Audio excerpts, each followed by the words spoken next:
Hello, it's me again. Someone's left a comment saying, where has Nick gone? I've missed the daily videos. Well, the fact of the matter is, I've had lots going on.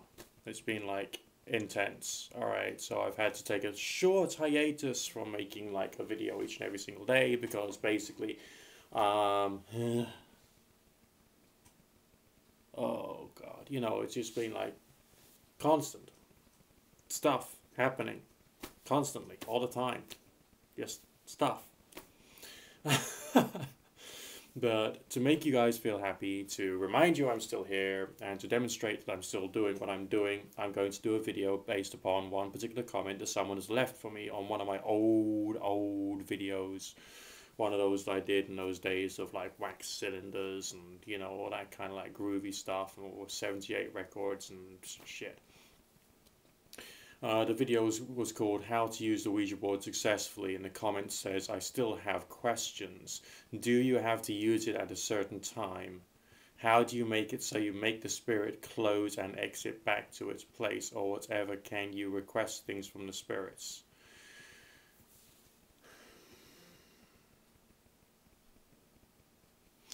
The Ouija board or talking board is an ideomotor device, so you're using the ideomotor effect. So why, by reasoning, would you have to use it at a certain time of day? Experiment and muck about. What is the best time of day for you? Do you prefer to do it in the morning when you're fresh, or at night time when you're tired? Think about it. Some people get religious about it, and I think that this commenter has suddenly got like really dogmatic about, oh no, you got to do it on the 4th solar hour, on the day of Mercury, on the 3rd month of the 4th moon of the 7th star of the 8th, yes. Because it's tradition and you got to follow tradition. Well, the whole thing about religious traditions is they're meant to be broken anyway. Alright? Sometimes you can hang on to them because it brings you closer to your concept of your higher power. But if you think about it, all of the ancient mystery traditions and the traditional mystery tradition-y type things, alright, which were connected to occultism and spiritualism, were in fact Christian-based anyway. So essentially, what occult truth were they trying to provide you with? It was the occult or hidden truth of Jesus Christ, the forgiveness of sins, and the God of Abraham, Isaac, and Jacob. That's all this stuff was supposed to have been about.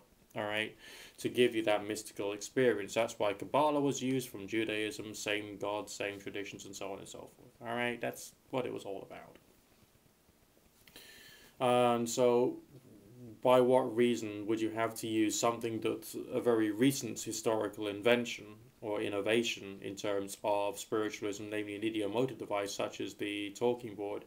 Why would you have to use that at a certain time of day? Just why? Right?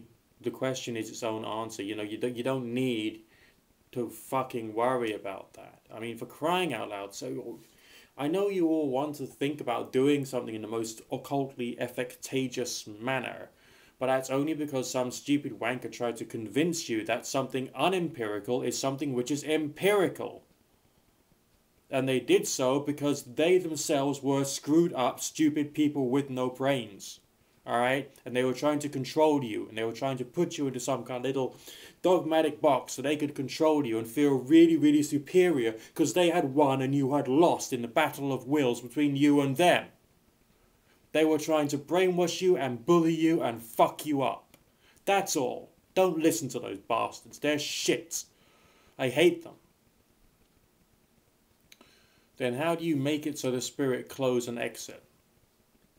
Well, either the planchette will go onto the goodbye part of the board, or you put it there. Okay? That's it. Now, I went to a ghost hunting event at one time, and there was one lady there who was terrified and said, you make sure you close it down properly. You make sure you close that board down properly. And like after the seance, I asked her, do you actually know what you meant? Do you actually know what it means to close the board down properly? Do you know how it's done? And she says, no. The fact of the matter is, you put the planchette on the goodbye yourself. You put it there yourself, not a problem. Done. Dusted. Alright, because it's a psychological tool to achieve some things. Sometimes it goes there by itself, or seems to, because you're using the ideomotor effect, so it's being pushed by your fingers, because that's how the ideomotor effect works. You don't just sit back and the planchette does it all by its little self. because there's little goblins that are pushing things about, you know, hey, great. Stop being stupid, please. Oh, Christ.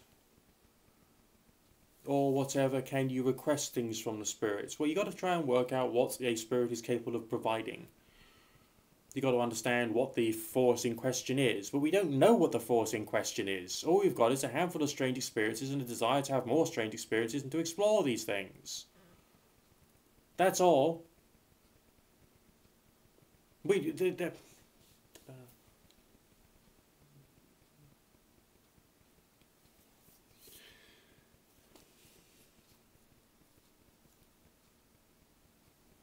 And I've been saying this for years. Okay? Years. Play with it. Okay? Play with it. Please, just play with it. No one's going to die. You're not going to get cursed. There's no devil that's going to possess you.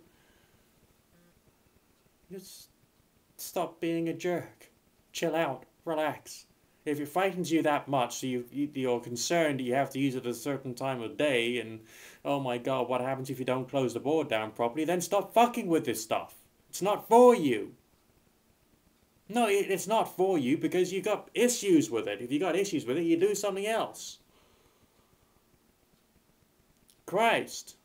Fuck. I mean, if there's like... I tried to watch the movie, The Human Centipede, a while ago. I couldn't handle it. I stopped after 20 minutes. Thought, sod that. That's not for me. Okay.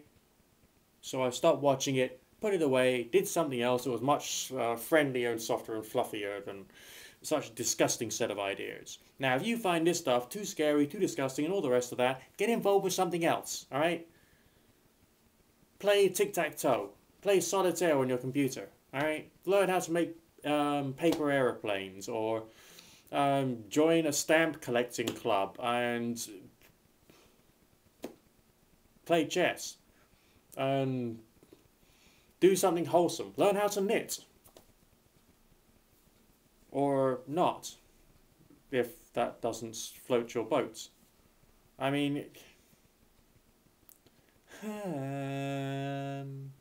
seriously, if you don't like it, don't do it. I'm not trying to make you, and what? I'm flabbergasted. Alright, I'm flabbergasted.